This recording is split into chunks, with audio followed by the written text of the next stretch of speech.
Hi guys! Welcome to my channel! Alam ko na yung rason kung bakit pinapanood mo itong video na ito. Ito ay dahil sa tummy trimmer. Nabili ko nga pala siya online sa halagang 220 pesos.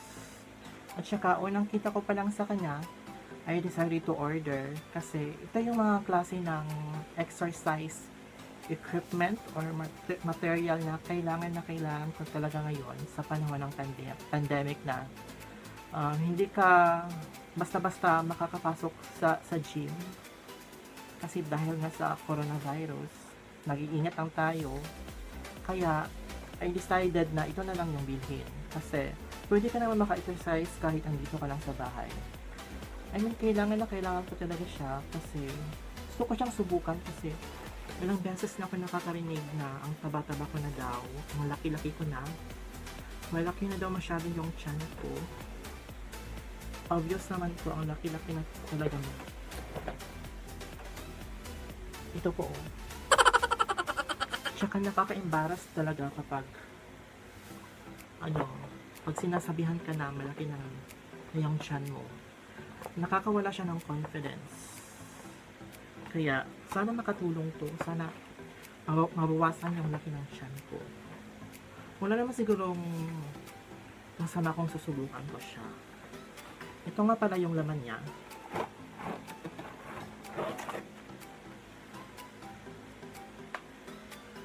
May spring siya. At saka may pedal or pedal. Kung saan dito mo ilalagay yung paa mo. At saka may parang goma. Goma siya. Kasi itong klase ng equipment na ito, hindi mo na kailangan ng ibang tao para magamit mo siya. It's really good for one person. Meron din nakasulat sa likod, may 4 na exercises na gawin para ma-burn off yung calories natin at saka ma-tone yung muscle. May 4 siya na exercises na gagawin ko mamaya. Ito yung para sa upper tummy, lower tummy, for chest and arms, at saka for hip and thighs. Gagawin ko siya mamaya. Pumili din ako ng yoga mat sa halagang 350 pesos. Mas maganda kasi pag gawin mo siya sa flat na floor, yung matigas. At saka, pero gagamitin natin ito. Ilalapag natin para hindi masakit sa likod. Para mas malambot siya. Before nga pala natin siya sisimulan, may mga important safety warning na dapat nating tandaan. So, ilalagay ko na lang sa screen yung mga safety warnings na dapat nating tandaan bago natin simulan ang mga exercises na ito. So, tara na. Simulan na natin.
Natapos ko na gawin yung 4 na exercises and honestly, nakakapagod siya guys.